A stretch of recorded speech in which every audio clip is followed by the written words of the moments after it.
Good morning, everyone, and thank you for participating in this meeting. The topic is aimed at providing you with tools for the restoration of modern and contemporary heritage. First of all, I would like to show the work that I carried out also together with the research group at the University of Venice. We work daily on this topic. These are some of the publications that I was honored to coordinate or to write on the issues related to the transfer to the future of such a recent heritage which poses method and interpretation new issues in relation to the restoration of traditional architecture. The research group of UAV on this topic is called Modern. It is a cluster. It is the acronym for Heritage, Culture, and Modern Design, conservation of the modern and contemporary cultural heritage, which explores fields, goals, and methods of the conservation of the modern and contemporary cultural heritage, from design objects, architectures to cities and territories. The research group experiments knowledge and interpretation methods for the heritage of the 20th century and develops processes that guarantee its conservation and enhancement in a context of compatible reuse, also in the face of the challenges of the contemporary world, developing tools such as multi-risk analysis, also in relation to climate change and energy efficiency issues. The cluster that I coordinate together with Professor Paolo Faccio includes numerous members that come from Italian and foreign universities, and they express multidisciplinary skills in this field, together with the researchers coming from the Italian and European universities. There are also institutions that signed the protocol that established the cluster and that have been collaborating since 2016 to the activities of the cluster. Clearly, we will begin with preliminary knowledge topics, meaning before the intervention. First of all, we need to define the perimeter of attention in which we are operating. What is modern? What is the heritage that is identified generally as modern? In order to identify the characteristics of what is modern, clearly we have to go back to Bruno Tau's definition. He, in 1929, wrote this book, Modern Architecture. He describes precisely the characteristics of the modern movement which was developing at that time. The modern movement starts in the context of the 20s and 30s of the international style. The center of this movement is in the Siama, and in Italy it was interpreted by rationalism. Tao sums up the characteristics of the modern movement and of the architecture that it would generate. The first need in each building is achieving usefulness. So in the Vitruvian categories, utilitas is the core element of this segment of architecture. Then it goes on and it says the materials used and the architectural system have to serve this first purpose, beauty, and so he moves to the Vitruvian category of beauty is the direct relationship between building and purpose, characteristics of the materials, and elegance of the architectural system, the aesthetics of the entire building as an entirety without prominence of facets or plants or architectural details. What is functional is also beautiful. And then he goes on and says how the parties have reciprocal relationships, just like the house that lives in its relationship with the surrounding buildings. The house is the product of a collective and social disposition. Inside this perimeter, we find the big season of experimentation that today we define as modern architecture. architecture, and it has different expressions in different countries.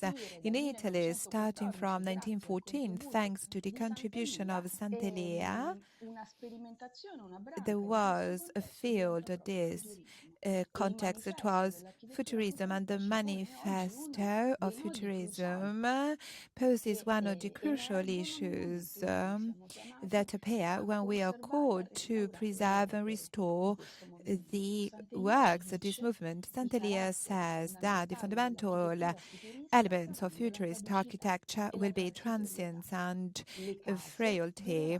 The houses will last less than we do. Each generation will have to produce its own city. Those topics are very important because we understand that duration is not an intrinsic element of this architecture, and we even understand how, when we recognize those objects as cultural heritage, and so we express the need to transfer them to future generations, paradoxically, we work in contrast with the fundamental elements of this architecture.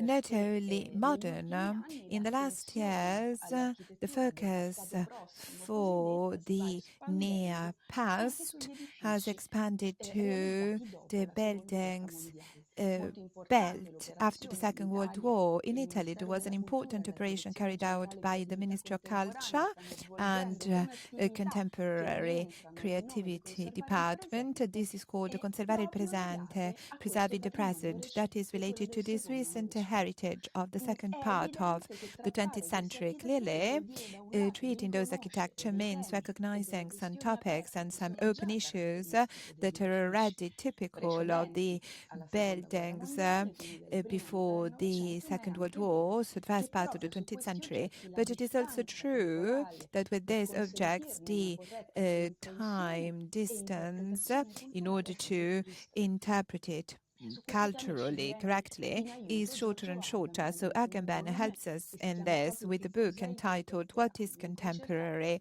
Here he tries to identify the characteristics of this time that is so close to us. There's a fundamental passage in this book which reads, what is contemporary is the unique relationship with one's time that is part of it, and also it is detached from it. This is an important passage because here Agamben is saying that even though we are treating what is contemporary, meaning a time close to us, as an object which paradoxically is already historic, but that happens because the contemporary that we are focusing on when we think about those buildings is a contemporary that is not ours anymore. It is a modern that is not ours anymore. So it can be interpreted from the inside through the lenses of a history. When I present for the first time this topic and the theories and critical aspects related to the restoration of what is modern, I often show this image which seems to be out of topic from the restoration of architecture. Instead, it has lots of common points with it. First of all, this image introduces one of the first critical elements related to the restoration of the modern and contemporary heritage, that is the possibility to reproduce it technically, as Benjamin Wood has said. We all know this photograph. It is a work of art. It is a photograph by Man Ray entitled Grass Tears, and it was produced by the artist in 1932, and in the same year it was developed by the artist through a technique that is gelatin silver print, and it is a photograph that is relatively small, 23 for 29 centimeters. But let's move on. This image is a different object than the previous one, even though it seems to be the same thing. And it is relevant because this image is clearly a photograph taken by Man Ray. It is entitled Glass Tears. It was developed, so the matter of the work of art is gelatin silver print. But look at the date, please, 1990. This photograph, together with others, is at the center of one of the most important disputes related to the market of artworks, because between 1994 and 1996, one of the main collectors of photography in the world, Werner Buckeberg, bought at an auction house that was very important for $1.7 million, 61 photographs by Man Ray, and he thought that they were developed in the 20s and 30s. Then the collector gives them to his specialist, and he analyzes them, and he finds out that these are prints of the 70s and 90s of the previous century, so it is a fake.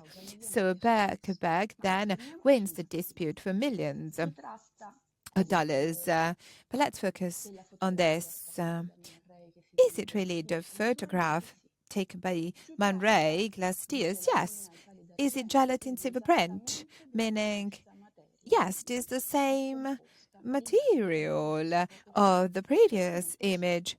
Yes, for sure. So what's the problem here?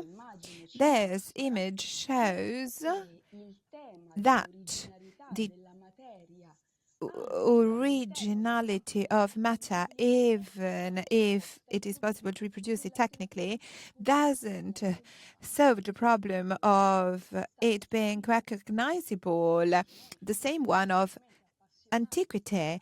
If we were particularly passionate, we could buy this photograph for a few euros as a poster on cardboard. It is the same image, but the authenticity of the gesture and of the material, if it is moved to the economic value, clearly it shows that it is linked to the need of conservation, just like its image.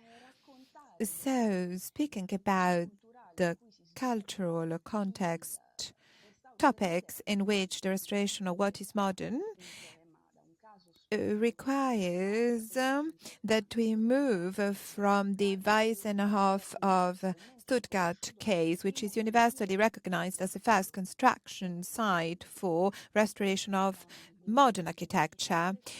It was 1927 during the exhibition of Stuttgart, and under the supervision of Ludwig Mies van der Rohe, an area of permanent houses was developed. It was highly experimental, and it was called Weissenhof. The houses were designed and built by the most important personalities of international style, not only Mies van der Rohe, but also Peter Behrens, Walter Gropius, Hans Scharoun, Bruno Taut, Oud, and Le Corbusier, the early architect that made two buildings inside this neighborhood that you can see in this model. This was very much debated in Italy too. There was the important contribution of Marco de Ziberdeschi that was published on Domus 649 in 1984, when the interventions that were made in those years and those areas posed some very relevant issues in relation to the modalities in which this heritage was being transferred to the future. So there was an important contribution on this made by Tim Benton, a very important architecture historian. He was famous for his studies on Le Corbusier in particular. And in 1975, through a documentary that he made together with CCA, the Canadian Center of Architecture, he made this to describe the state of the site of Weissenhof 48 years since inauguration. This is the link because it is a 30-minute video that is very interesting and it helps understand those topics. So what was happening at the Weissenhof from the point of view of operational elements? First of all, stances on the restoration of the site were mainly reconstructive, meaning also in the years after the Venice Charter, which excluded operations of style restoration of the heritage, but for the modern architecture, that was the approach. Some parts with static problems or with technological fragility, since they were experimental buildings, had been demolished and then rebuilt, also with a taste that was closer to the one of the owners. Lots of interventions showed rebuilt works, but not philologically, meaning they were very similar, but there were also big modifications based on technical choices and taste. In general, anyhow, they decided mainly to go back to the situation of 1927, very precisely, as if time had not passed in that area, as if architecture could not grow together with the culture and the inhabitants, and just as if the intervention of those architecture followed a completely different pathway than that that developed in relation to the intervention on traditional architecture. So let's get into more details here, quite briefly anyhow. These are the terraced buildings by Oud, very famous. The one on the left in the upper part, that is the state found by Erace and Marco de Zibardeschi. You can see the ribbon windows that had been reduced to much smaller windows due to problems of internal temperature and water damage. And you can see that the plasters were very deteriorated. The photographs of the construction site show that were very incisive interventions that were not conservative, and the need to bring them back to integrity didn't align with conservation instances, and so the plasters were demolished, and there was the restoration in total of the covers and the concrete structures, and also operations of rebuilding of openings and of windows and doors. Are very important interventions, because one of the main fragilities of this architecture concerns the the fact that the plain architectures had to be waterproof. So from if you look from the left to the right in the bottom part, you can see that the Oud house changed profoundly over time up until a seemingly integrity, which was different from the original. The double glasses replaced single glasses, and then there were the ribbon windows in order to increase the trace of the shadow that was required during the design phase. Now here they were flushed externally with performing glasses that altered the relationship between light and shadow in the vibrant facets that he defined. All the other interventions, as you can see, are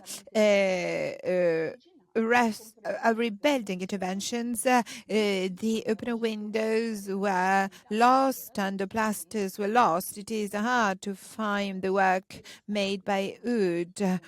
We can only see the structure because of the restorations made, but that was not only the fate of Weissenhof architecture, but also the so-called icons of the 20th century. Few people know this picture, this image, which was at the center of a cover of a very important architectural restoration magazine, which is called Parametro, which in 2006 chose this shocking image as cover. It is the Roi in Poissy by Le Corbusier. This is the state of this house without any intervention, without the community knowing about it for decades. In the meantime, history, architectural history books and magazines always showed the original state without considering the material reality of this building that was completely different.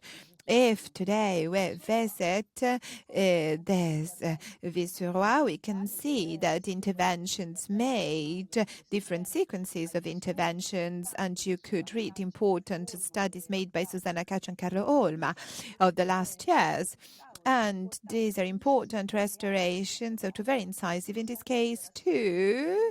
They tried to rewrite instead of preserving the work, and the reacquisition of the original image didn't lead to the material conservation. Open so windows and plasters and many internal elements were removed and reintroduced. And new elements were reintroduced with this building, with this purpose. So, are we still doing that? Is it still the goal of modern architecture restoration in the last years? There is something new. John Allen, in a keynote lecture that he held in 2012 for the 12th Docomomo conference, it was entitled From Sentiment to Science, and he highlights something was changing in those years. A cultural and critical leap was being made, moving from the focus for icon to the focus for the material reality of buildings. And so restoration could, instead of leading back to the original image, care and repair became central. So the topics related to the transience of these works with intrinsic problems in terms of conservation and duration because of architecture and new materials, they poses problems after a few years from their creation. The conservation need is the result of our time and of our way of interpreting the object. So if we recognize the building, and here I quote a very important commission, Franceschini Commission, so if we recognize a building as a material testimony that has a value of civilization, so in simpler terms, if we recognize a building as heritage, then we will preserve it, whatever its design and conception was.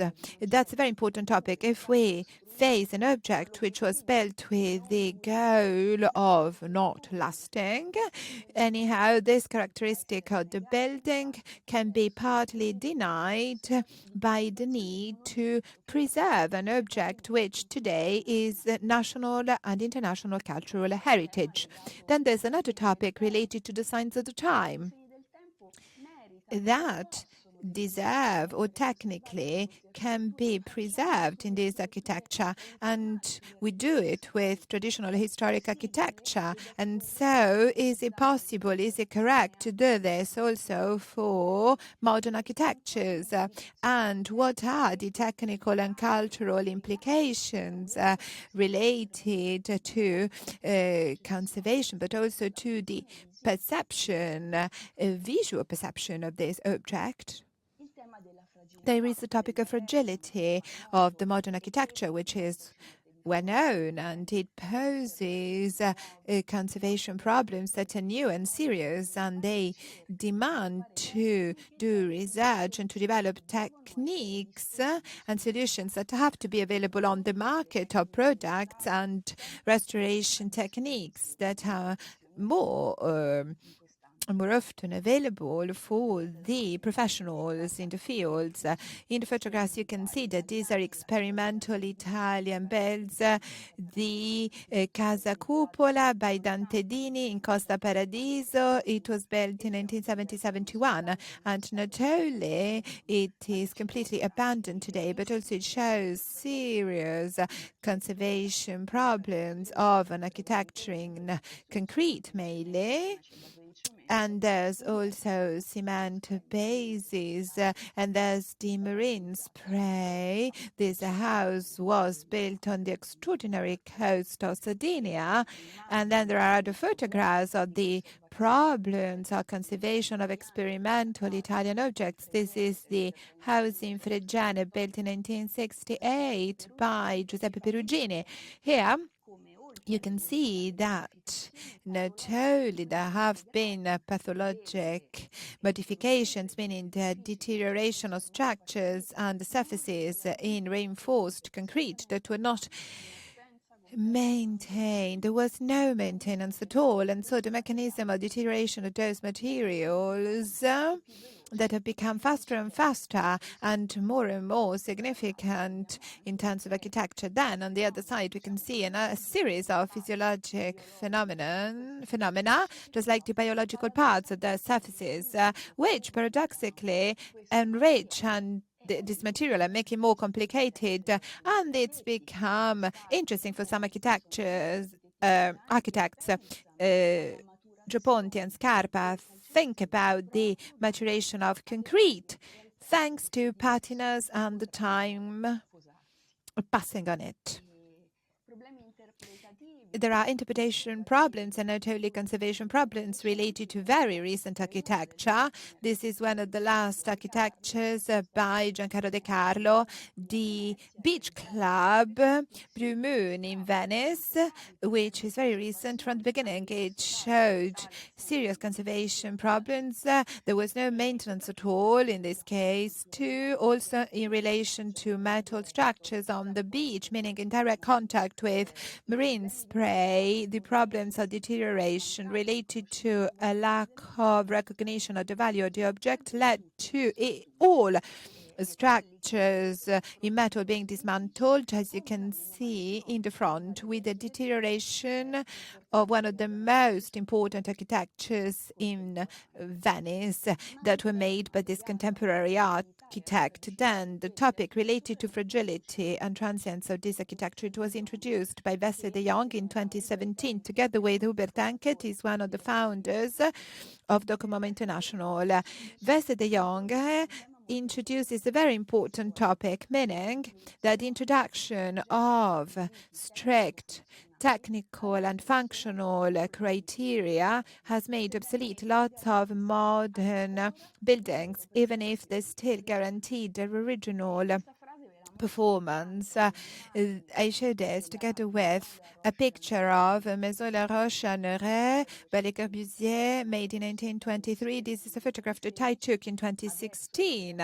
Now, inside the villa, there is the Fondation Le Corbusier that also looks after the preservation of his work. And here you can see that during a winter day, when it rains, there is the condensation on the single glass that is present in the villa. That also creates problems on the brickwork below it. So what is Veste de Jong saying on this topic? He's saying something very important here, meaning that most performances that today we consider inadequate in these architectures are the original performances. They haven't reduced or deteriorated over time. So what is the important element in the conservation of these architectures? We need to recognize and to understand that these objects haven't changed for many aspects, but we have changed. What we demand to architecture has changed in terms of comfort, safety, climate.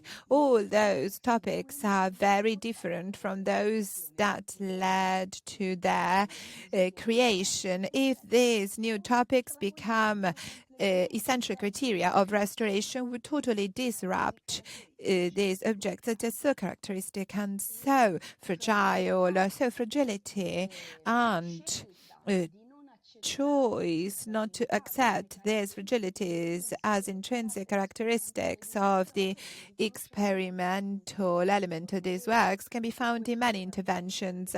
We will go back to this intervention because it is particularly important. It is quite recent. It is devoted to a monument of modernity, the Neue Nationalgalerie.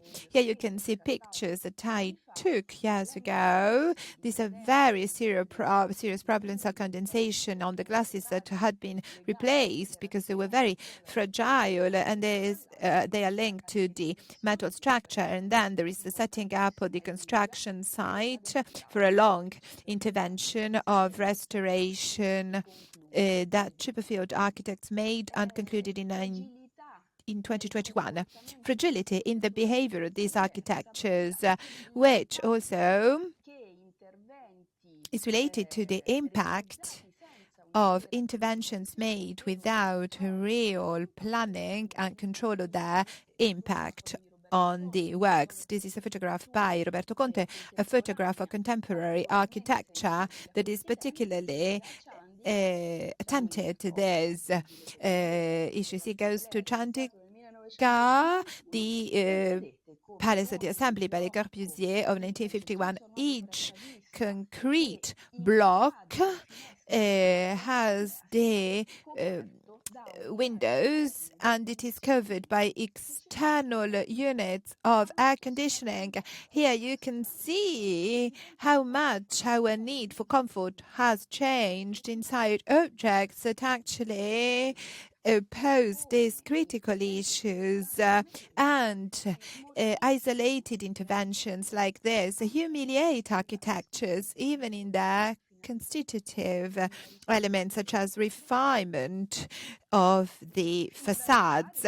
And then there are operations that are particularly incisive as a response to the fact that these abilities cannot guarantee the contemporary comfort of modern buildings. This is a photograph of the opening of the restoration construction site. We may call it like that, but that's not correct because it was a total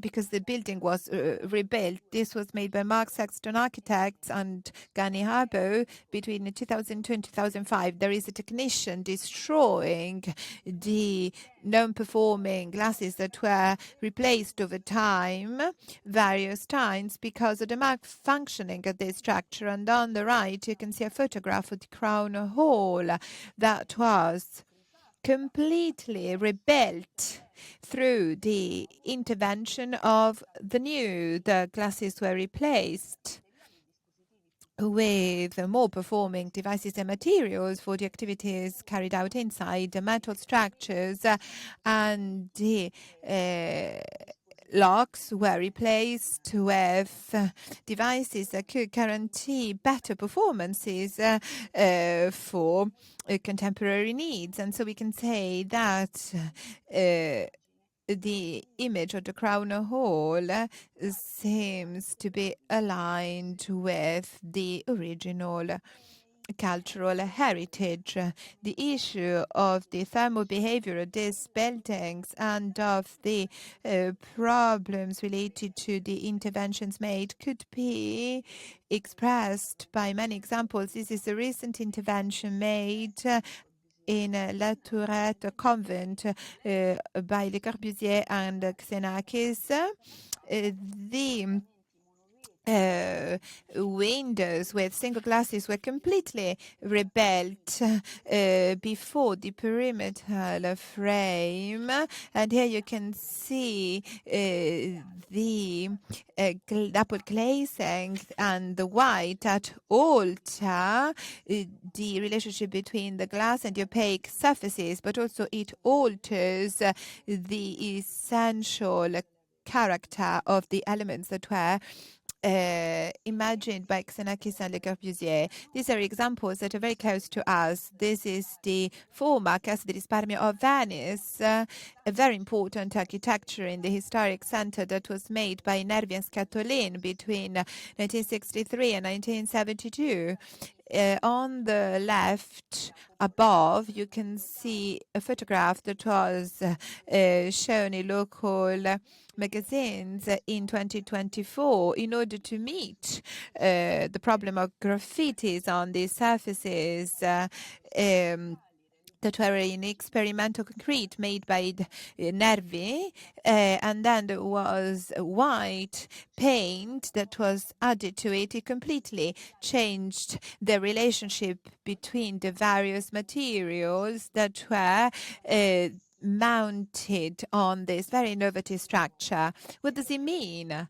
This means that we have to do something as researchers and professionals that are interested in the problem of restoration of what is modern and contemporary. And we need to have operational, technical, cultural tools in order to take action accurately and adequately on those architectures. That's the first urgent need, meaning that of knowing the materials of modern architecture, meaning doing research in all countries on the materials that were used to make those works that have changed. Maybe at times only the name has changed due to the patents, especially during the passage from the first part and the second part of the 20th century. So the professional has to access this world, has to recognize these materials on the site, and thanks to research, he should have technical knowledge for interventions that are not too expensive in order to preserve those very important materials that we are losing over time due to a lack of recognition because they're not identified by the professionals on the construction site. And then the value of these materials is not recognized either, but this is an expression of the experimental phase of this architecture. And also there is a lack of interventions that may be available and also affordable, which could be done on the construction side. So in order to know the modern materials, we need to explore in depth the literature of the time. Here there is an example of one of the most important dictionaries of technical architecture. This is the dictionary by Enrico Griffini, made in 1934. It's very important because, as you can see in the title, it is completely devoted to the new materials. Inside his manual, you can find over 1,000 new materials that had been introduced at that time in order to support the idea of the new architecture, and the materials were its vehicle and expression. So a knowledge related to manuals of the time and to the treaties of the time. There are very important articles published in trade magazines, architecture magazine, but also advertisements on these magazines are important. And so now we will briefly explore this world that is related to Italy, but it could be linked to any country in the 20th century. So the adverts on magazines focused on the innovative characteristics of these materials, the surfaces for the walls and the floors. Linoleum, it was made in Italy during the autarkic period related to totalitarian regime. It was even called Italium, thanks to the use of linseed oil. The surfaces were very resistant and they were very easy to clean. Here you can see the variable that I mentioned. It is one of the most famous linoleum of the history of contemporary architecture in Italy. It has rays, it is yellow, and it is used by Gioponte in the Pirelli skyscraper. Terranova plaster, it's very important because it was colored from the paste, so it didn't need to be painted again, and that clearly sped up the execution, and the pigment was already present in the paste. The first version of Terra Nova included lime in the first part of the 20th century, and then the binder included cement. Here there's a beautiful red Terra Nova. Here we are in the Balilla house in Forlì between 33 and 35. Here you can see that there isn't another coat of paint, but the paste was already colored. There were many colors available, so architects could experiment with something that is not told very often in the history of architecture, meaning modern and contemporary buildings represent a multicolored, a multi-material heritage, as we can see. Ceramics are another surface that was particularly popular in the 30s in Italy. Angelo Mazzoni and Pagano experimented with their surfaces in the second half of the 20th century. Gio Ponti, with the support of Due Ceramiche of Milan, experimented with these surfaces with important results, and that were particularly popular in the first and in the second half of the 20th century.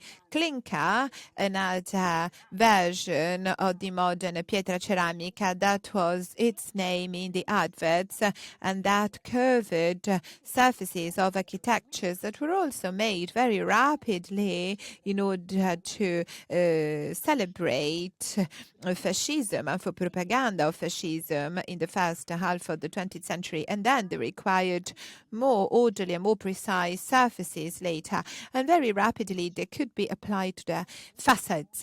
And then there's the world of paints, cementite, and opaque material with lots of colors that allowed to have different colors and shine for surfaces, also for the furniture of those buildings. The problem of thermal isolation wasn't absent from the research of those materials. That is shown by the market thanks to the presence of materials that revolved around those issues. This is physite, a very important material that was made in the Veneto region with debris of the treatment of wood, so it could be considered as a sustainable material today. And it was used to make isolating materials and walls that could protect from the heat and from the cold. Masonite, this is a beautiful poster. Also, illustrators and contemporary artists participated in the advertisement of these innovative materials. Masonite is a similar material. It is similar to physite. Those are wood panels that was rebuilt scientifically, and they could isolate. Speaking about artists, here we have Fortunato De Pero, a contemporary important artist in the first half of the 20th century, and he offers his work for the advert of the tubes of Saccardo di Schio. And in this picture you can see the new metals, anticorodal. That was a very important metal in Italy because especially during the autarky period from the end of the 20s up until 1944, it guaranteed something to Italy that didn't produce iron, meaning inside Italy it was not possible to extract the material. Instead, it was possible to use aluminium, also with very interesting aesthetic results. Anticorodal allowed to make very thin opens and doors and windows, and so the glass offered complete transparency. And then there are plastic materials, in particular in the second half of the 20th century. This would be central for this architecture. Very often those materials were related to the issue of transparency color, and today, due to their fragility to UV rays, today they pose big problems in terms of conservation.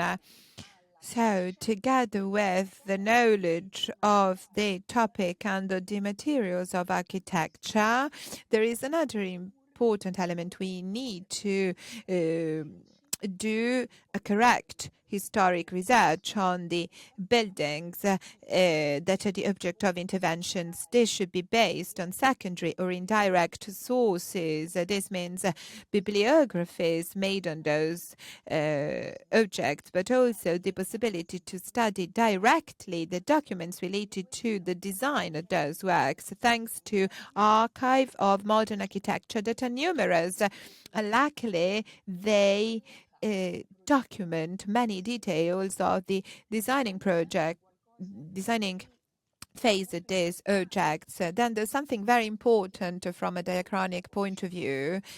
Even if there is an in-depth knowledge of the design phase of these works, we must not neglected diachronic element, meaning we have to remember that those architectures are not only the result of design, but also of time, of the construction site, of the execution, of the contingency, which will never make them aligned with the archived documents and with various events that add new meanings to these objects, which will give to us, who will restore them potentially. And we realize that the object is much more complex compared to the one of the first construction site. So this means that we have to rebuild the process of the architecture over time. So we have to go beyond its original phase. These goals are universally shared, especially in the Italian context, for traditional architectures. And instead,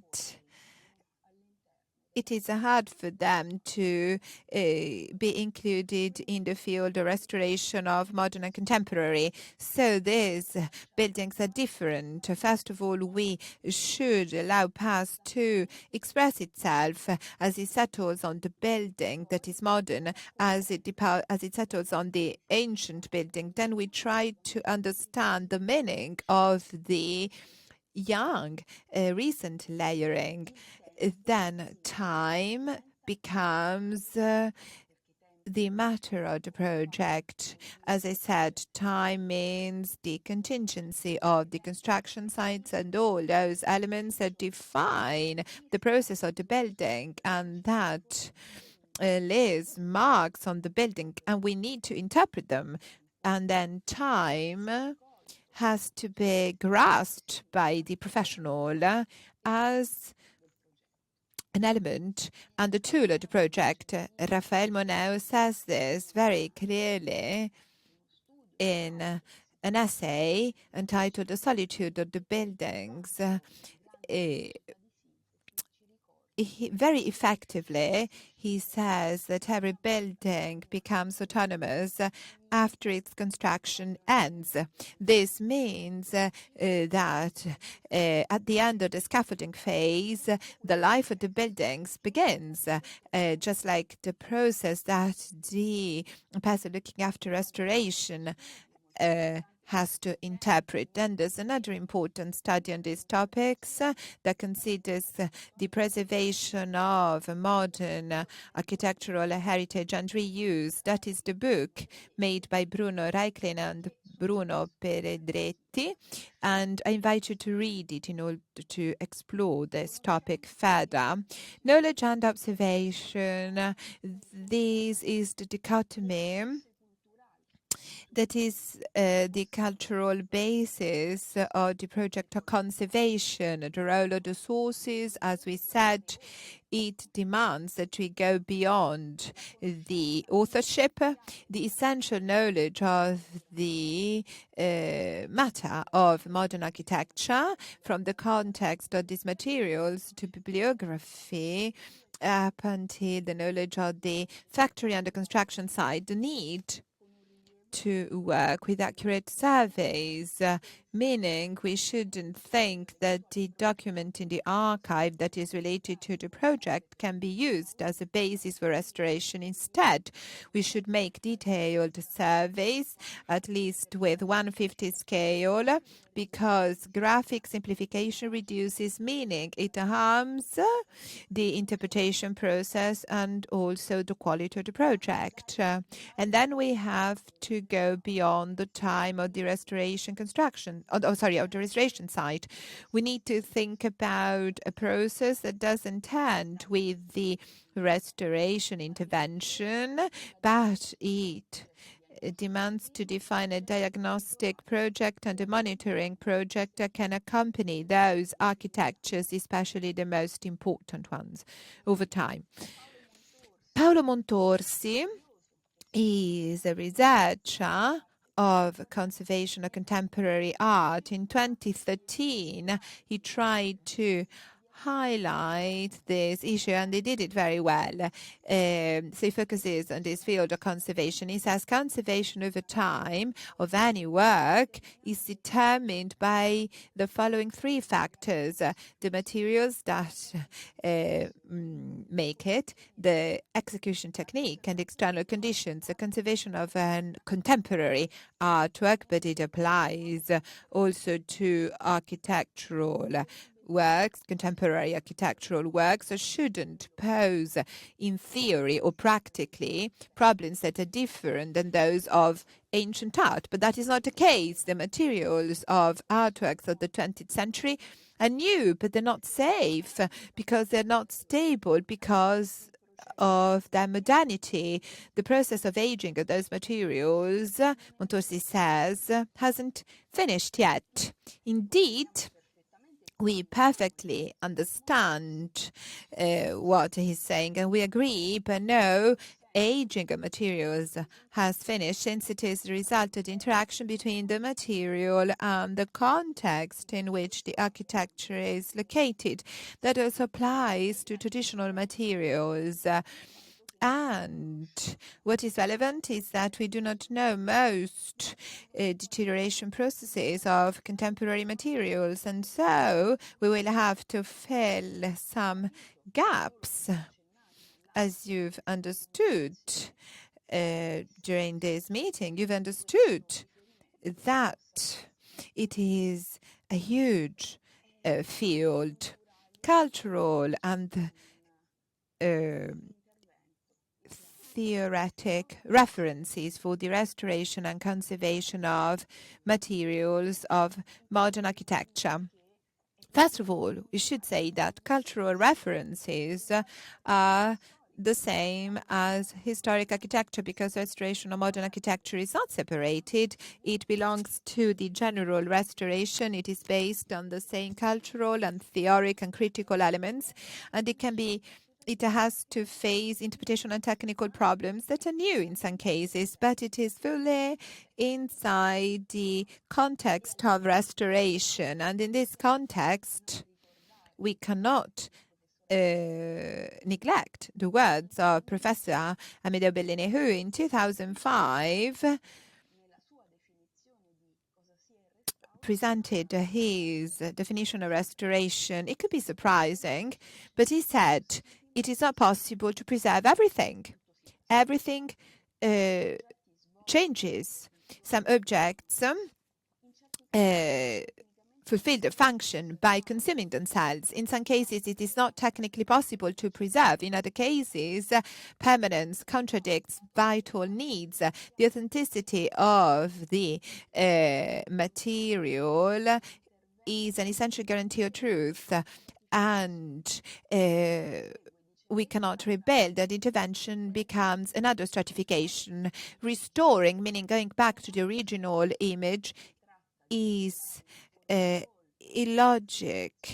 We need to regulate in a cultured manner the transformations and maximizing the permanences. I think that Professor Bellini was incredibly clear, lucid, when he described the process of contemporary restoration, especially the characters and goals of this restoration, starting from the fact that it is not possible to preserve everything. So any restoration project of modern and contemporary architecture will have to exclude something, and the authenticity of what is material is essential, meaning we cannot rebuild things as they were. They cannot be identical. That is not part of restoration, and the intervention on contemporary objects is another stratification that is added in the characters and the complexity of the work on which we are intervening, being aware that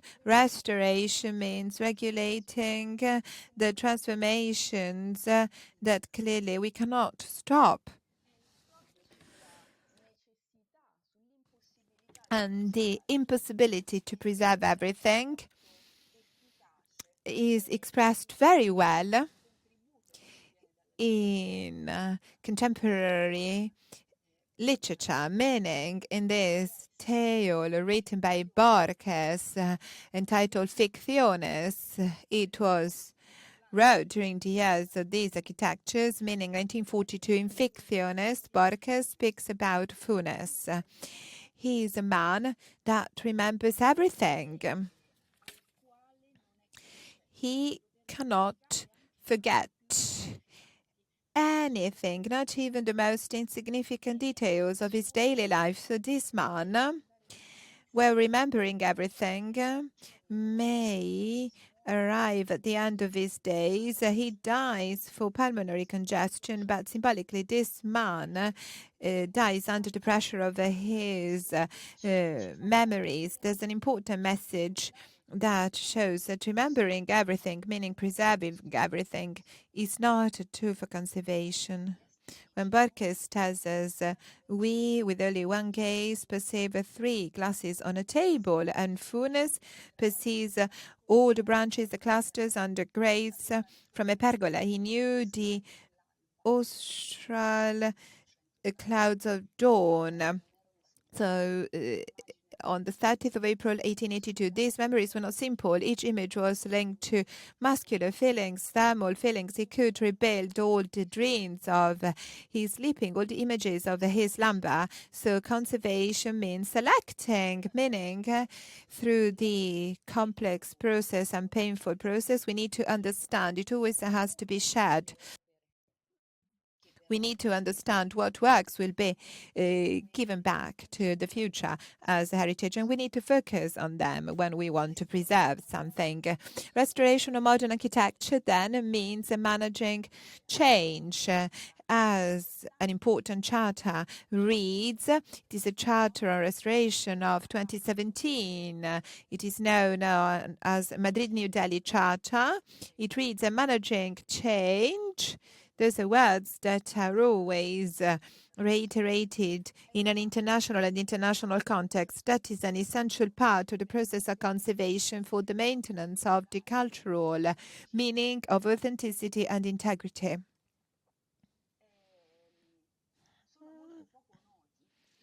These are documents that are not well known, and they focus on those problems. These are international documents.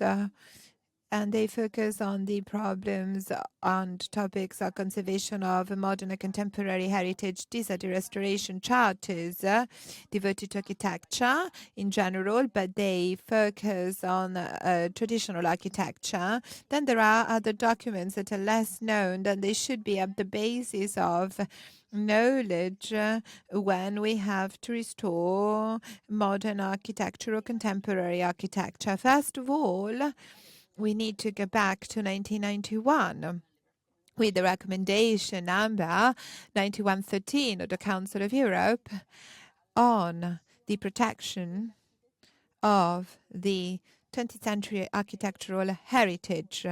It was an important step forward,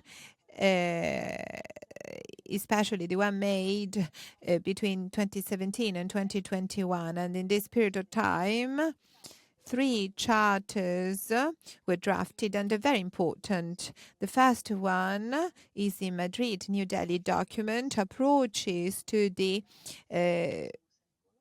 conservation of the cultural heritage of the 20th century. The second one is of 2021. The CADIS document in Nova Concrete Guidelines for Conservation of Concrete Heritage, and in 2022 there was another important charter, the Komomo Manifesto on Education, written between Tokyo and Valencia in 2 different areas of the international the Komomo conferences. There are some key elements in these charters, meaning a minimal intervention and conservation as management of change and the identification of limitations of change that is acceptable and that is related to any restoration intervention, the value of material and stratification and pattern of time, and a preliminary assessment of financial and technical resources that are available, and the key role of the responsible parties for the maintenance of those works for a form of care that will accompany over time these works and that will exclude as much as possible the need for a real restoration of the objects, which is always a traumatic event for architecture. And then there is the last one, the need for specialized education on those topics, meaning we need to introduce central topics related to the knowledge of modern architecture and the conservation of modern architecture in the education of the architect and of the engineer that will look after the intervention. Let's get into detail in these topics. We will see that the 2017 Madrid and Delhi document that was drafted by ICOMOS, in particular by ISC 20C, that is a scientific committee devoted to the 20th century heritage. This charter is available online. You can download it from the website of ICOMOS. It presents some recurring topics that make reference to the Venice Charter, that is an international important charter drafted by ICOMOS in 1964. So on the right, we can see some important articles that are inside a Madrid New Delhi document. Here you can see that there is a need to apply a method of planning a conservation, and that is central for this charter. So it is important to plan maintenance and management that can guarantee the conservation of this heritage. Article 4 of the Venice Charter already presented the need for systemic maintenance of monuments for their preservation. Article 6 of Madrid New Delhi document speaks about the management of change with sensitivity. Article 9 of the Venice Charter spoke about the extraordinary element of restoration. As it is an incisive element, it has to be made as little as possible. So we move on with some examples of common elements in the 2 documents. So Article 8 of Madrid New Delhi document, it is about the use, meaning we need to recognize the correct use, and this contributes to the meaning and to the right management. Then we need to establish acceptable limitations in the restoration intervention, which always introduces changes, as we said. The important thing is that we need to understand the limitations for this project. They have to be established in order to guarantee the preservation of the object. There are clear references to this in the Article 5 of the Venice Charter. And then, in Article 9 of the most recent document, we can see the need to respect the authenticity and integrity of the place or of the site. We need to respect the value of significant stratifications of time under the pattern of time. That is the Charter of Madrid, New Delhi. Here you can see that the issue of patina and of its conservation is a Brandian topic that up until then was considered as an element of the restoration of traditional architecture, but it became a topic that was shared at an international level and that was clearly present in the Charter. That is an important method orientation for anyone that works in this field. Then there's another important step forward culturally, but also because here goals were shared internationally, and that is the Cadiz document, Innova Concrete Guidelines for the Conservation of Concrete Heritage, which was drafted in 2021 by ICOMOS, once again, through its scientific committee devoted to the 20th century. And it is incredibly important from a cultural point of view, more than a technical point of view, because it is clearly devoted to concrete works. ICOMOS is saying, through this document, that reinforced concrete architecture is entering in the perimeter of the heritage, which is not static, but it expands every day with new elements of value that need to be managed with their specific characteristics. So this charter is devoted to the approach, to the methods used to intervene on surfaces that luckily are still being researched in terms of conservation. So you can download this document too from the ICOMOS website. I hope it will support you when you plan the preservation of works in reinforced concrete. So inside the charter we see that there is a need to plan repair intervention on concrete heritage structure. This requires monitoring and maintenance, a continual maintenance in order to guarantee efficiency and also integrity. And then we can see it on the right, there is a need to immediately develop programs of monitoring with this purpose. Also, it is necessary to make requisitory that monitor these results for those that will follow us and that will look after those works after us. And then there's another important charter that is called Manifesto. We contributed to drafting it with the international conferences at DOCOMO between Tokyo and Valencia between 2021 and 2022. This charter explains and expresses the need to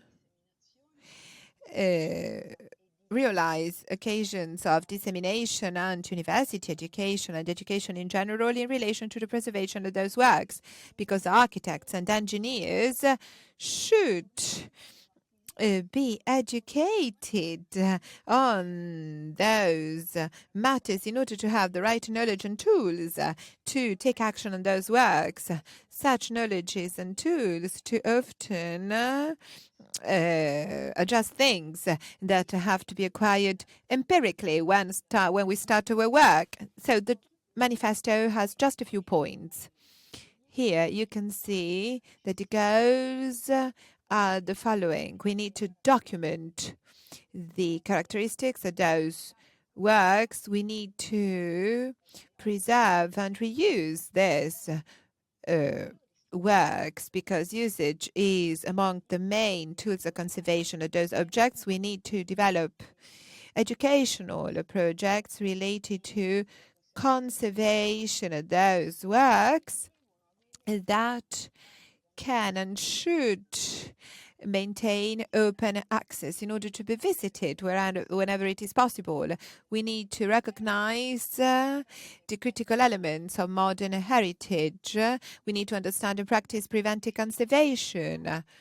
And we need to identify public engagement processes as fundamental processes to spread among the population of the owners and the users and the inhabitants of those works the need and the topics of conservation with value elements that often are not recognized by the inhabitants. Then there is the topic of plant and preventive conservation, which appeared in Italy in the 70s when Giovanni Urbani made a pioneering action, meaning the plant conservation of cultural heritage in the Umbria region in 1976. Urbani defined the need for plant intervention with a general reorientation regarding the risks factors that were intrinsic to the object and that are present on the territory. So he proposed a pilot plan that would allow for the conservation over time of a system. In 1971 said any repair or restoration intervention is just a measure that stops or fixes damage, but it cannot remove it or erase it. The only conservative intervention that is adequate has to be preventive. So before the damage and deterioration occur, so before the incisive intervention become necessary. Also, George Allen, in an international context, stresses the preventive effectiveness of preventive maintenance. Urbani's thinking was then celebrated by many researchers that are here on this slide, but there are still some open issues that are numerous. Maintenance, small repairs of buildings that require people that are expert of modern techniques. So we have to enrich theoric and practical knowledge of professionals that will have to work in those objects. So in the past years, an important book was published on this topic, Atti di un convegno, related to plant conservation of the architecture of the 20th century. It is in English and you can easily read it. Now we move to case studies and operational interventions that will allow us to understand some elements that characterize restoration sites of modern and contemporary architecture. One first part of the presentation here is related to examples of conservation plans for modern architecture. Then there's the second part that focuses on the restoration of the object. The first topic is that of preserving the objects over time, the tool of plant conservation practices a long-term care for the 20th century heritage. So if we speak about this, clearly we have to speak about a very important initiative that is the Getty Foundation Institute. It was done between 2014 and 2020. It was called Keeping It Modern. Over the years, it has allowed to entrust 77 grants devoted to plant conservation and its experimentation on objects that were particularly important and that are of the 20th century. In this case, too, you can find it on the internet, on the report library of the Keeping It Modern project. It is an open access repository. You can all access it. It is very useful because you can select by buildings for materials, by characteristics of the study carried out. And so you can read the entire programs of plant conservation that were financed and made on these architectures. This is just a screenshot of some of the projects that are stored in the repository. Here you can see how diverse these projects are that are devoted to the 20th century architectures that are very different from each other.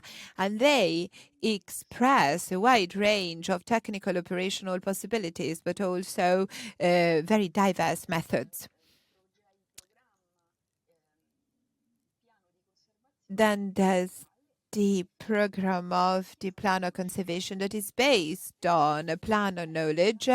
So the focus moves from the project to core to the program. So it is a long, medium-term strategy with the interaction of conservation and enhancement and the management of the cultural heritage. This is based on a process of production of new knowledge, but also of planning of the intervention. On the right, you can see the cover of one of the first publications linked to conservation plans financed by Keeping It Modern. It is devoted to Eames House, which is very important. It was made by Eames spouses. This is a beautiful photograph in which they speak in the house while seated on design objects that they designed. This building is one of the first ones at an international level that had a conservation plan which was implemented for its conservation. This is a very famous architecture. It was made as an experimental house within a wider experiment, and the Eames spouses made it with a structure of steel and glass on the hills of Los Angeles in direct contact with wind, high temperatures, and very differences in the temperatures, and marine spray that is very dangerous for the conservation of this house. The goal of the planning of this object was that of promoting prototypes of low-cost houses. So the Eames decided to live in one of those experimental houses, which was part of a program called Case Studies House. I will not get into further details, but you can download it from the repository of the Getty website. First of all, I will focus on the method. It was that of documenting the critical issues and the deterioration of the materials and of the structures, and then the conservation planning process had to be followed. It is a method and operational sequence, and it allowed to develop conservation over time for these architectures. First of all, there is a phase related to the understanding of the place, and then it was necessary to assess the different significance of the different elements and of the object as a whole. Then in the stage 3, it was necessary to gather technical and conservation information related to risks and vulnerabilities, and that would allow to start developing topics and problems which had to be identified in the conservation plan. And then in the stages 4 and 5, it was necessary to develop correct policies to conserve for the most significant elements, and also to take action on the critical elements of the analysis. And then it was important to develop a monitoring and implementation plan, which could not be static. Instead, it should change over time through the process of knowledge on this object. In this process, there is something fundamental at the beginning, which is the fact that it was important to document the history through the rich archive that allows to understand the technical characteristics, but also the material characteristics such as the lighting and the spaces and the green and architectural fraction and the relationship, and clearly the pieces of furniture, which are central if you think about the designers, and these multiply the characteristics of the house. Here you can see examples of files that show that the recognition of the meanings and the value interpretation leads to different significances of some extraordinary elements and other elements that are considered more moderate and other incongruous elements that are even harmful for the perception and the conservation. In that case, clearly, conservation practices were not promoted. Instead, removal and replacement practices were promoted up until something that I call a real toolkit, meaning the identification of a series of practices that should be used by those who would preserve on a daily basis this building, since these people are going to change over time. These are practices for each material and element for the management over time of the conservation of these works. But clearly, the most mature and more complex conservation plan related to the 20th century heritage is the one made by keeping it modern between 2013 and 2017 on the Salk Institute for Biological Studies, a very famous architecture by Louis Kahn, made by 1959 and 1965. In this case, too, I will not focus on the history of this architecture, which is very famous. Instead, I would like to focus on the tools and the conservation plan. First lot is characterized by interventions devoted to the knowledge and conservation of the 203 textiles coming from Southern Eastern Asia, the Khan orders because of the characteristics of the wood. Indeed, it was a tech which, over time, would change its color and become more gray, becoming more similar to the second material of this architecture, that is reinforced concrete, which is used for all these structural elements. So basically, there are two materials that are central for the conservation and physical qualification of this architecture: reinforced concrete and tech cells that characterize a complex that is completely above the Pacific Ocean. So you can understand that conservation issues and the characteristics of this object, even though it employs materials that are very different from the previous one, clearly they will pose the same problems of the Eames house.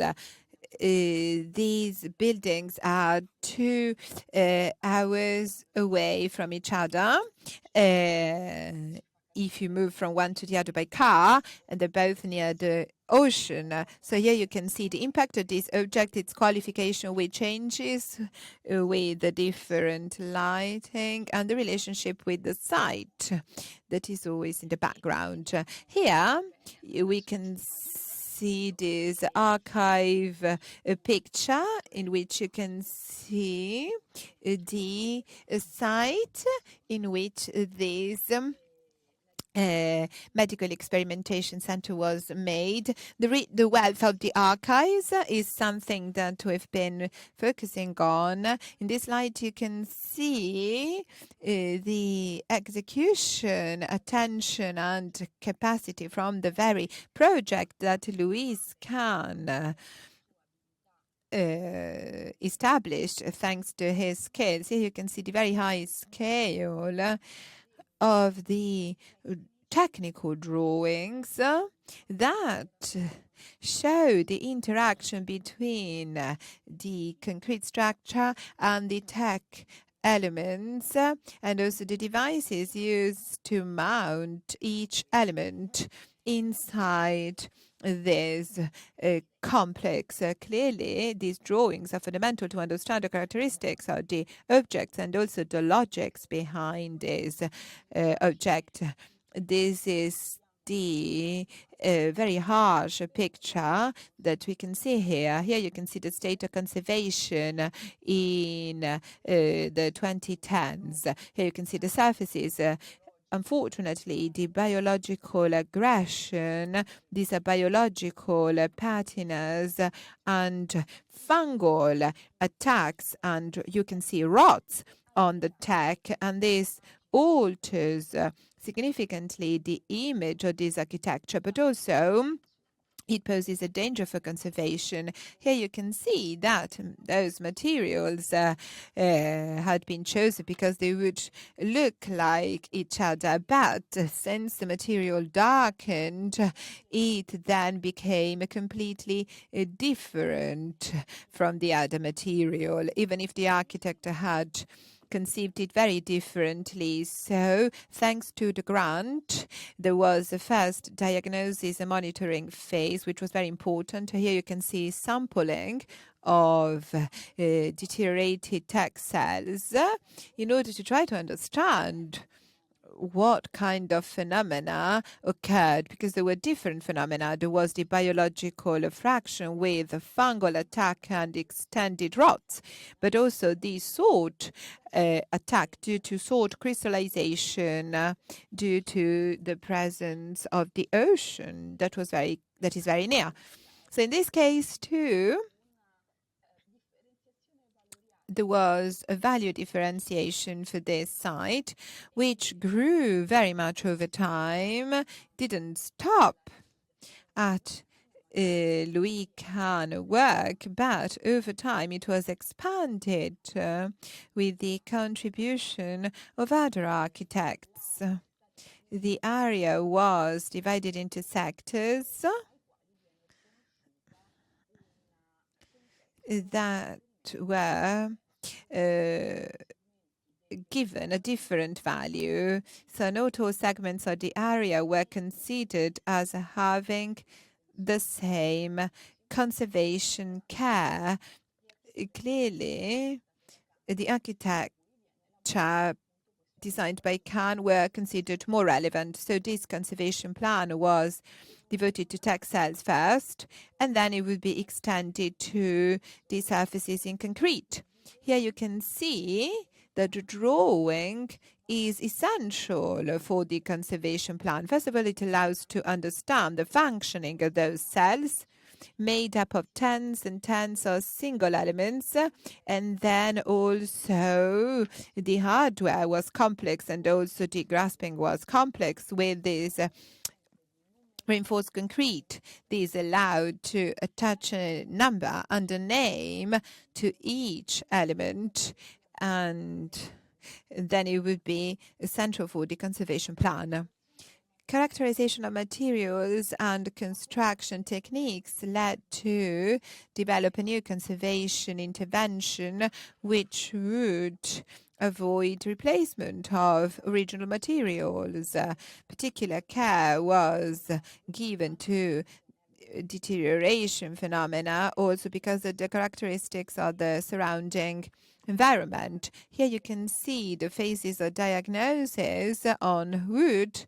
Unfortunately, in the image on the left above, you can see deterioration phenomena that demanded the replacement of parts of the original materials and glazing. So inside the plan, you can see that there are interventions for each case related to the needs of the single elements that made up the single cell.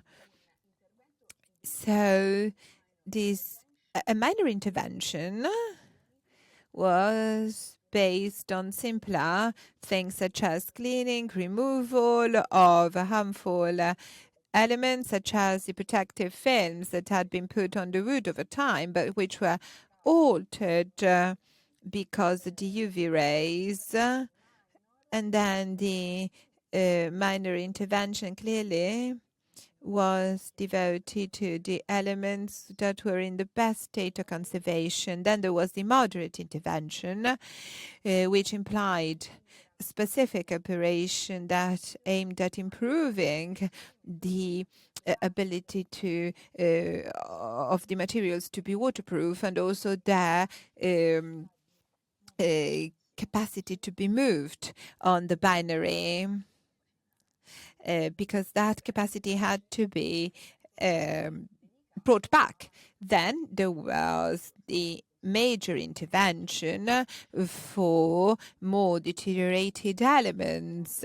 In the most serious cases of rot and attacks of wood-boring insects, the parts had to be replaced, or the lost element had to be integrated with elements of the same species.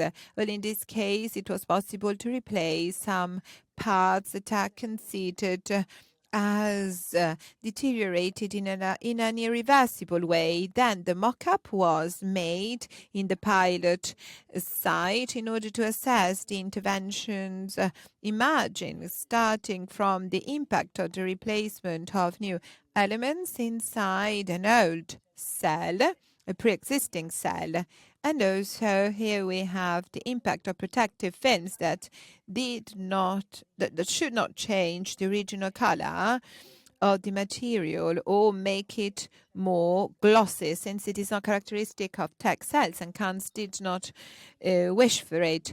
These are not the only topics managed by the plan. There are other operations that were deemed necessary over time to guarantee the efficiency of the use of this site that is still inhabited and used.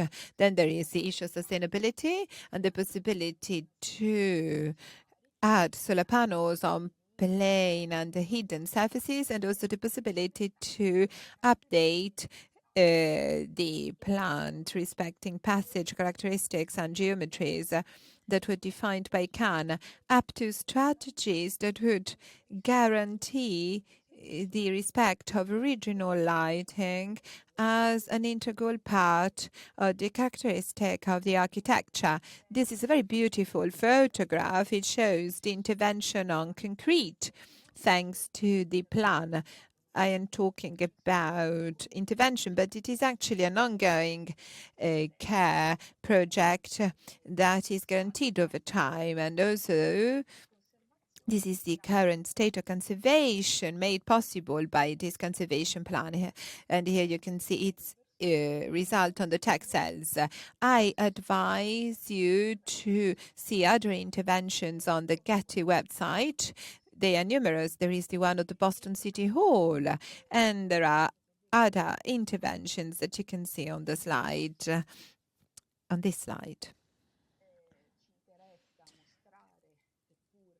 Even if I will not get into detail, I will speak about the experimentation on these topics that we made at the University of Venice on an architecture that is iconic for the 20th century, that is Blanchard Villa by Gio Ponti, made in the 50s in Caracas. It is the result of a project financed by heritage in danger conservation plans between protection and emergency in Villa Blanchard case. It is part of the financed project, and then there was a postdoc grant, and the details are here on the slide. Blanchard Foundation was a partner, together with Documamo Venezuela and the International Scientific Committee of Documamo International, devoted to education.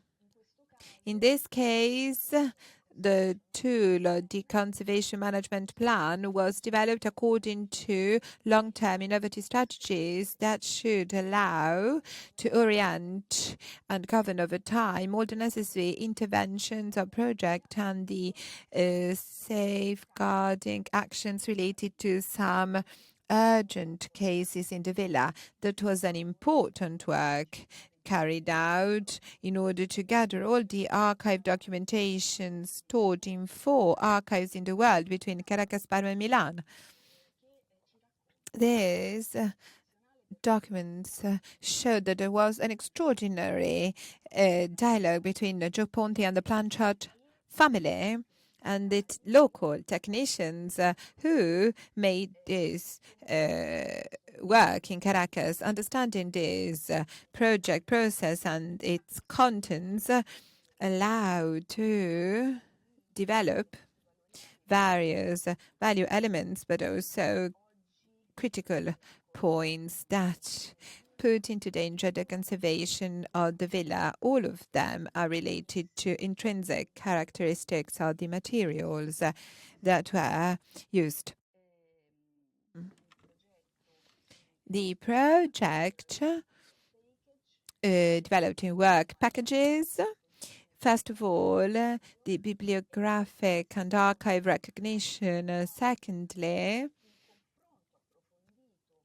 an in-depth comparison that identified differences between the design and the implementation of the work that was built.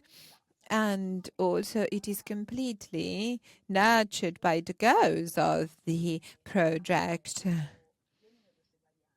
with the various versions.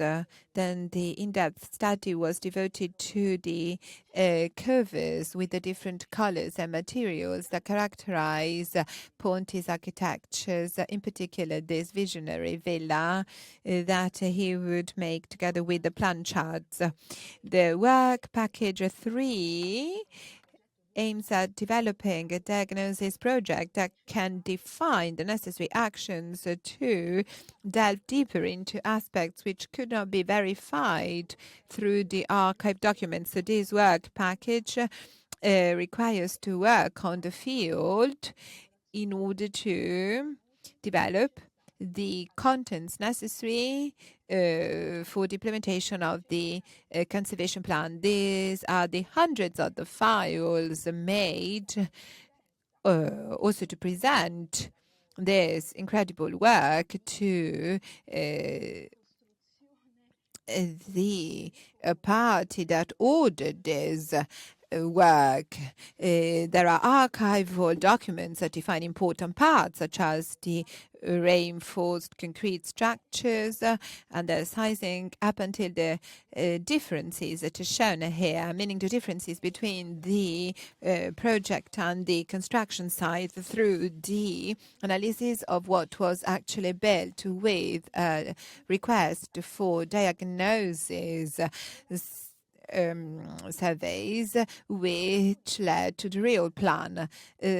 Some tools of this plan are presented in the slides for each room, for each material, with the identification of the techniques, with the aim of identifying the good practices to follow for maintenance.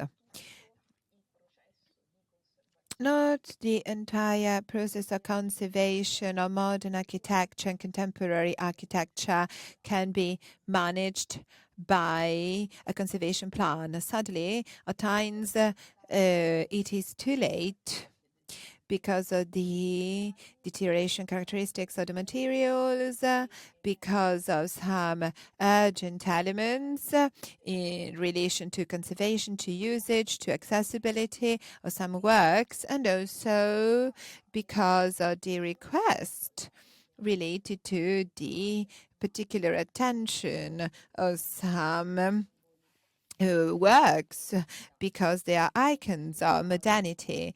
Such is the case of the Neue Nationalgalerie. This is the last intervention that I will present today, and this really represents an iconic case of restoration intervention on complex structures, on a complex object, which is also one of the most important monuments of modernity. Neue Nationalgalerie was built in Berlin by Mies van der Rohe between 1962 and 1968 in an area of the city that was completely free from built architecture. Now the context is different. On one side it was free because the city still had to reach this area, and also because of the effects of the bombings of the Second World War that still left serious and visible traces on the surrounding sites. We know everything about the construction of this object and Van der Rohe's willingness to work with the structure in steel for the part that was above the soil. That was the expression of a big modern temple that would contain contemporary art. Also, it would have shown contemporary art, and it would also show itself below this big temple in steel and glass. There was the basement in reinforced concrete that was an integral part of the museum pathway that was partially hidden by the soil. This is a very famous photograph with which this architecture was transferred over time. This is a photograph from 1968. So after the last scaffolds were taken away, this was taken. Here modernity is expressed with the big surface that had only just a few pillars, with the huge glasses that framed the part above the soil of the museum pathway. The modernity is also evoked by the car that is in the foreground, and the photograph made a comparison between architecture and the car, especially the fact that architecture and the car were built with the same materials. The operational sequences of the construction site are well documented in bibliography, together with the technical difficulties of the implementation and execution, especially regarding the steel part above the soil. Here, in this last part of this presentation, we will focus on the problems of conservation that emerged in 2015 already.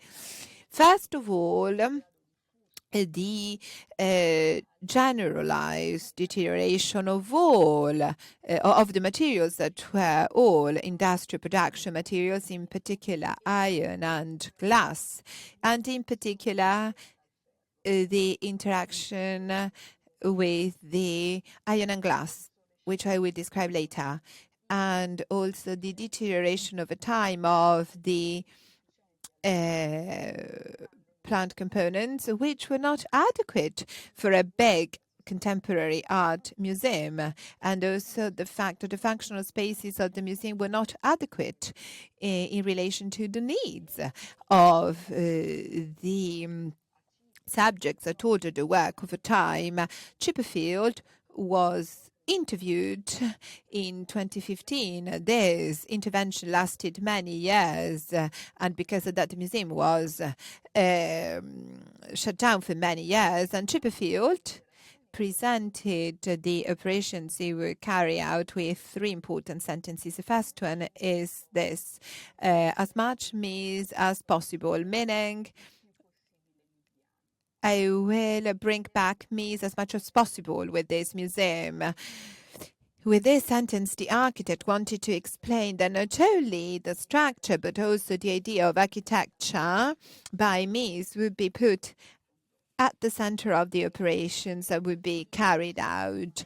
This topic was stressed 3 years later when he said, we are bringing back the same building, which will function better. But clearly, because it was not the same building, clearly the improvement element and so the improvement of functioning would entail large replacements.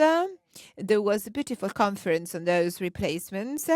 It was a conference held in Berlin in 2020, and I attended it. There was a very evocative title of the conference. Chipperfield summed up the intervention with 2 words: skin and bones.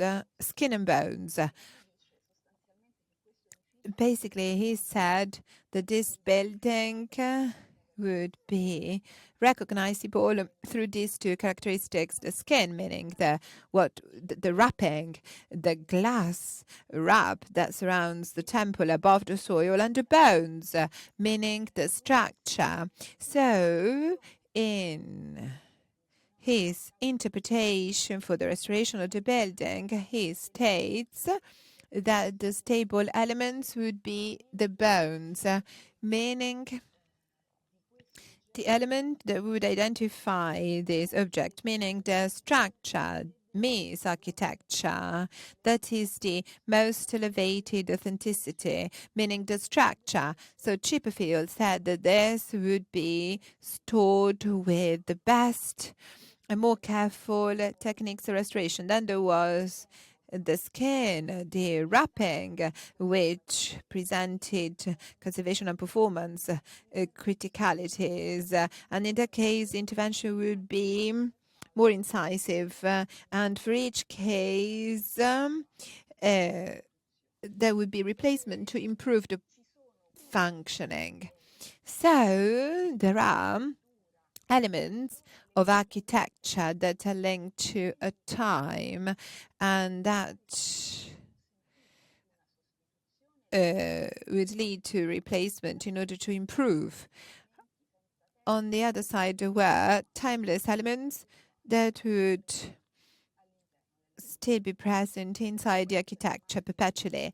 This is a sequence of photographs of the restoration site, and this is very effective because it shows the process of progressive dismantling of each element, which also allowed to assess the state of conservation of each part.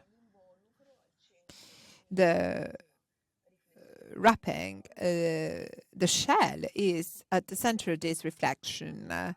It is in the middle between the needs of conservation and what Chipperfield calls minimal improvement operations based on the photographs that I took at the beginning of the century. You can see that the conservation and condensation issues were very serious. The condensation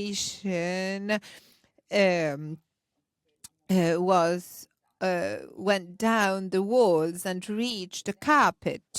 So there's a hydrometric characteristic. Some problems were not compatible at all with the presence of important contemporary art inside the museum.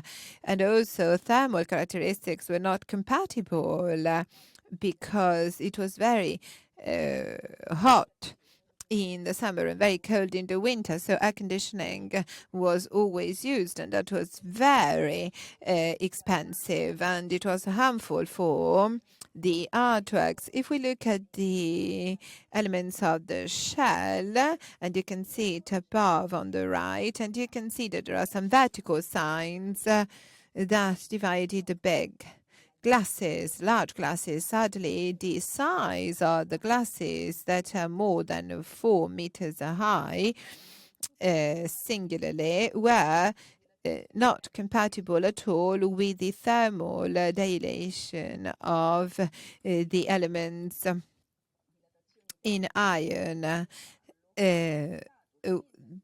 This, since the inauguration, led to fractures in the slates, which over time were replaced with smaller ones in 2 parts for each glazing. And despite that, they were not well performing from the thermal point of view, and because of the problems of condensation, but also they posed problems that were of aesthetic nature.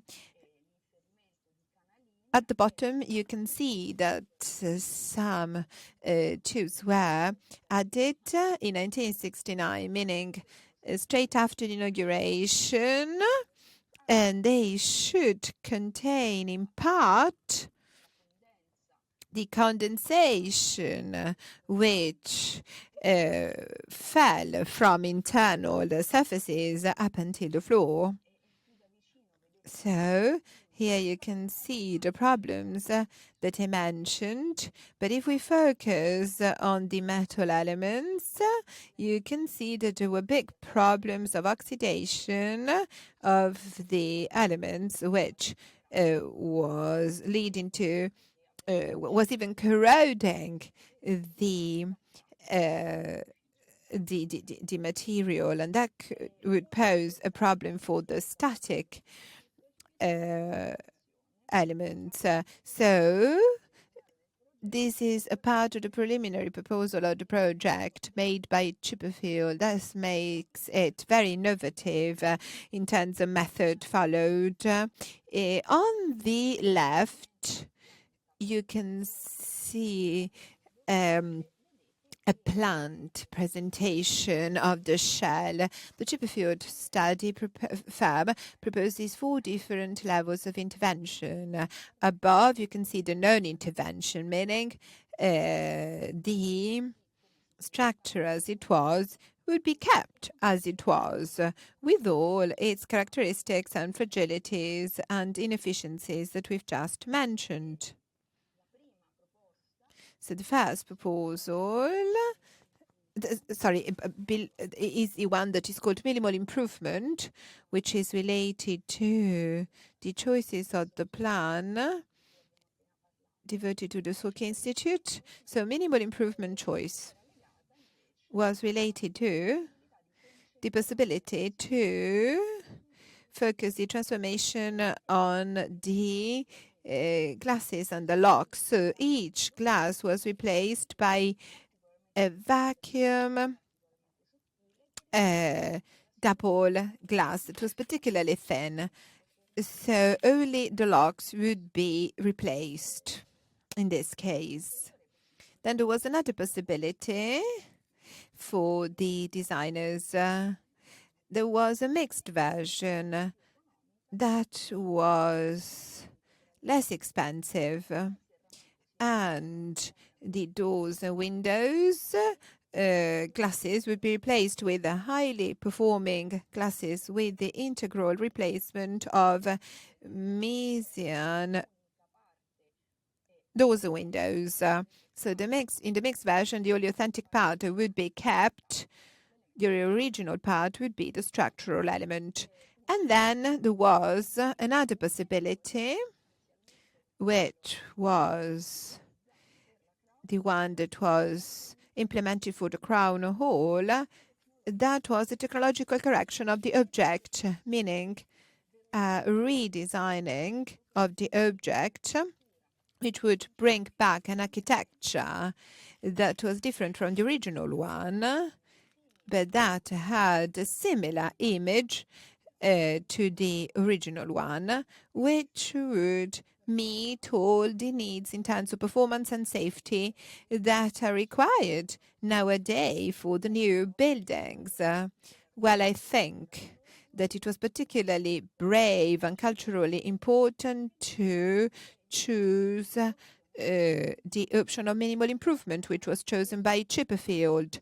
So they only replaced specific elements, and they worked on improvement and not on the adaptation that would have totally disrupted the material reality of the building.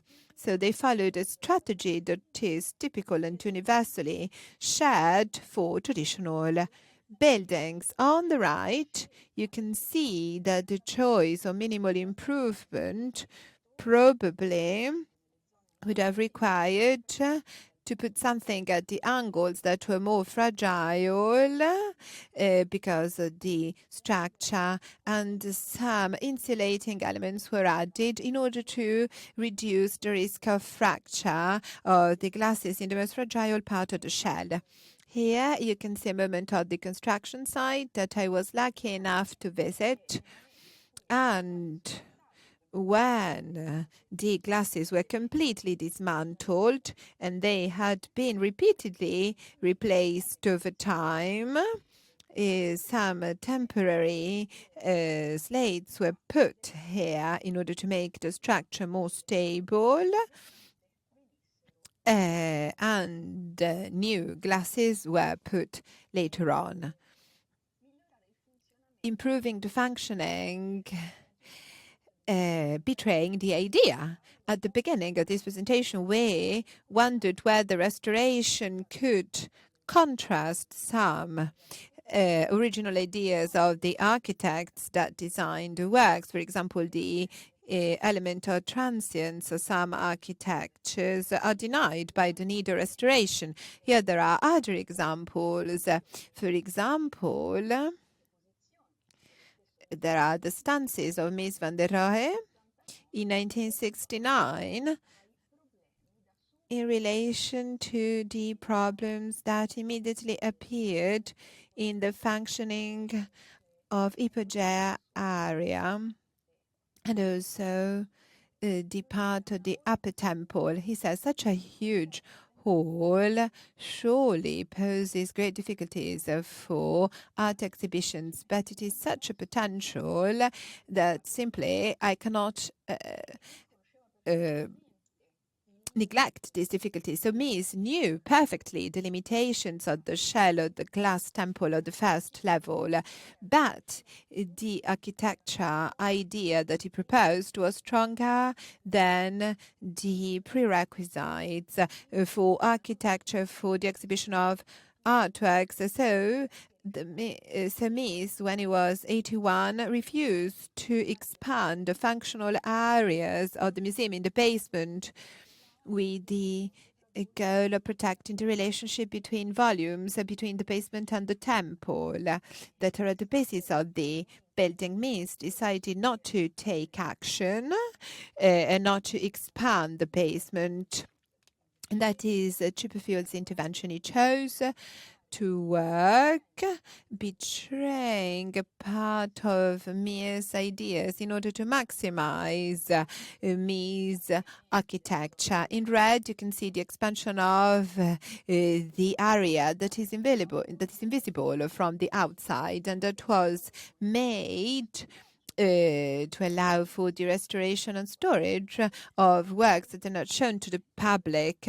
Those areas were absent previously, so the addition of this space allowed for the enhancement of all those areas that were overcrowded in order to make up for something that was absent in the original device. I took those photographs in 2019 when the expansion of the basement was already completed. It would be put below the soil later on, and then it would become invisible. And so the shell still waited for the addition of the glass device. Then there was the restoration intervention for the safety, and that is the concrete, the reinforced concrete element that separates the two levels.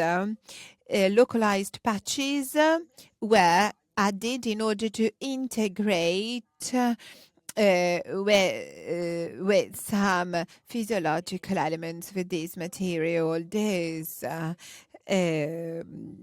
floor would be hidden once again by the ceiling designed by Mies, and Chipperfield put a new version of it in order to hide the new plans that were added to the structure. Here are completely hidden in the interstitial area between the two levels of the ceiling. What is brought back in the basement is shown here. This is what Mies called Candlelight Museum. Chipperfield works on this idea, a warm light to the company, the exhibition of the works, and that would allow for a visual and perception experience that would be totally different in the basement compared to the big glass temple. That is a photograph of the concluded intervention. The new glasses were added in order to integrate the preserved original structure with the iron elements and all the reinforced concrete elements. Those are the bones that, according to the project, had to be the focus of the utmost conservation as wished for by the architect. In order to conclude my presentation, I will quote Marisela Casciato.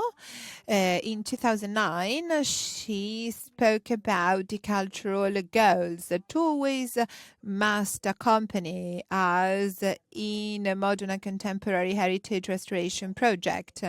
Instead of trying to bring back everything that we recognize as a modern heritage to its original state, the goal should be that of developing a greater criteria which will take into account the state of knowledge of the artifact in order to assess the significant characters of an architecture. Thank you.